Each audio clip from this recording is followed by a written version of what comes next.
billahi minasyaitonir rajim. Bismillahirrahmanirrahim. Alhamdulillahi rabbil alamin. Wassalatu wassalamu ala asyrafil anbiya'i wal mursalin wa ala alihi wa sahbihi ajma'in. Innal hamdalillahi wa nahmaduhu wa nasta'inu wa nastahdi wa nastaghfiruh. Wa na'udzu billahi min shururi anfusina wa min sayyiati a'malina. Man yahdihillahu fahuwal muhtad wa man yudlil falan tajida lahu waliyan mursyida. Ashhadu an la ilaha illallah wahdahu la syarika lah wa ashhadu anna Muhammadan abduhu wa rasuluh. Qala rabbi shrah li sadri wa yassir li amri wahlul 'uqdatam min lisani yafqahu qawli amma ba'd. Assalamualaikum warahmatullahi wabarakatuh. Alhamdulillah, mari sama-sama kita merafakkan kesyukuran kehadirat Allah Subhanahu wa taala kerana dengan limpah dan kurnianya pada hari ini, khususnya di bulan Ramadan Al-Mubarak ini, kita masih diberi kenikmatan kesihatan, kesejahteraan. Mudah-mudahan amalan kebajikan kita, amalan ibadat kita pada bulan ini diberkati dan diberi ganjaran terbaik di sisi Allah Subhanahu wa taala. Amin ya rabbal alamin. Hadirin yang dirahmati Allah Subhanahu wa taala, insya-Allah pada kesempatan pada hari ini saya akan bacakan sebuah hadis Rasulullah sallallahu alaihi wasallam dengan tajuk amal masuk ke syurga. An Jabir bin Abdullah radhiyallahu anhuma anna rajulan sa'ala Rasulullah sallallahu alaihi wasallam faqala ara'aita idza sallaitu maktubat wa sumtu ramadan wa ahallaltu al-halal wa haramtu al-haram wa lam azid alai zalika syai'an adkhulul jannah faqala na'am atau kama qala. Maksudnya daripada Jabir bin Abdullah radhiyallahu anhu bahawa seorang lelaki telah bertanyakan Rasulullah sallallahu alaihi wasallam. Dia berkata, bagaimana pandanganmu jika aku mendirikan sembahyang fardu? Aku berpuasa bulan Ramadan. Aku menghalalkan perkara yang halal dan aku mengharamkan perkara yang haram. Aku tidak akan menambah apa-apa lagi lebih daripada itu. Apakah aku akan masuk syurga? Baginda Rasulullah sallallahu alaihi wasallam menjawab, ya. Hadis riwayat Imam Muslim. Status hadis sahih. Hadirin yang dirahmati Allah Subhanahu wa taala. Berkisar tentang hadis yang saya bacakan tadi, antara intipatinya ialah setiap muslim dituntut untuk bertanya kepada orang yang arif tentang syariat Islam, khususnya tentang kewajipannya dan apa yang dihalalkan ataupun apa yang diharamkan baginya jika hal itu tidak diketahui. Ini melihat kepada persoalan lelaki tadi kepada Rasulullah SAW tentang perkara yang mungkin memuskilkannya, ataupun perkara-perkara yang mungkin dia tak tahu, ataupun mungkin perkara yang diinginkan kepastian. Jadi sewajarnya bagi kita sendiri sebagai umat Nabi Muhammad sallallahu alaihi wasallam, apabila ada perkara-perkara yang mungkin was-was bagi diri kita, muskil bagi diri kita, eloklah secara adabnya kita bertanyakan kepada orang-orang yang lebih arif, orang-orang yang lebih tahu. Jika kita confused tentang masalah ibadah, kita rujuklah kepada ustaz-ustaz kita. Kita confused tentang perkara-perkara yang melibatkan kepada kesihatan, kita boleh rujuk kepada orang-orang yang lebih tahu, seperti doktor dan sebagainya.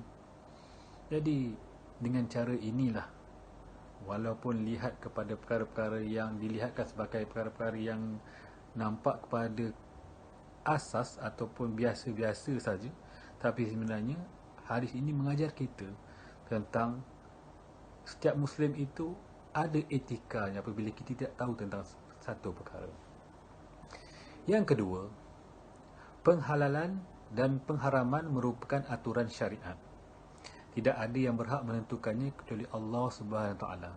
Ini jelas, al-halalul bainun wal haramu bainun.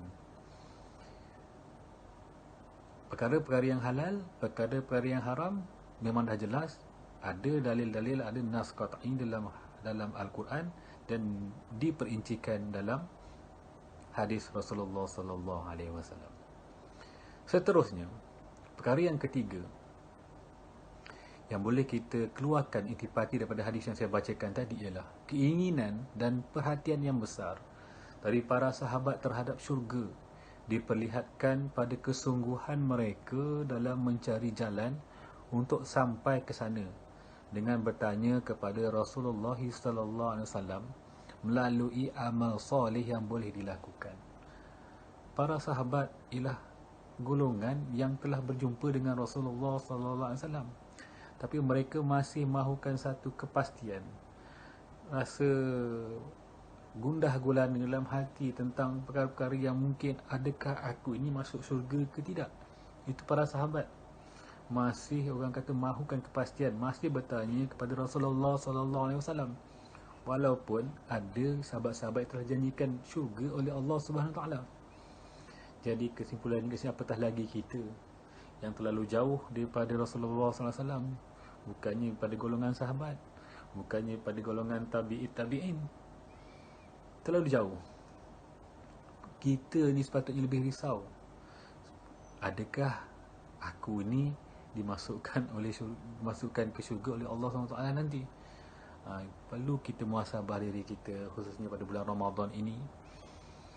Kita nilai diri kita, kita muhasabah diri kita, bagaimana tahap peningkatan keimanan kita, tahap ketakwaan kita. Mudah-mudahan kita sentiasa berdoa kepada Allah Subhanahu taala, mudah-mudahan kita digolongkan dalam hamba-hambanya yang berjaya di dunia dan akhirat. Amin ya Allah. Seterusnya, apabila seorang mukmin menunaikan segala tanggungjawab agama yang fardu dengan sempurna tanpa cacat, seperti solat fardu dan puasa di bulan Ramadan, menghalalkan perkara yang halal, iaitu mengamalkan perkara yang halal, dan mengharamkan perkara yang haram, iaitu meninggalkan perkara yang haram, dia akan masuk syurga dengan kemurahan dan rahmat Allah Subhanahu Wa Taala terhadap hamba-hambanya, walaupun dia tidak melakukan amalan solat sunat yang lain. Hadis ini hanya melihatkan sebenarnya apabila sahabat tu bertanya, dia melakukan solat 5 waktu yang dituntut, dia berpuasa pada bulan Ramadan, dia melakukan perkara yang halal, dia meninggalkan perkara-perkara yang haram. Diinginkan kepastian daripada Rasulullah sallallahu alaihi wasallam, aku boleh masuk syurga tak dengan amalan-amalan ini sahaja? Rasulullah sallallahu alaihi wasallam jawab, iya.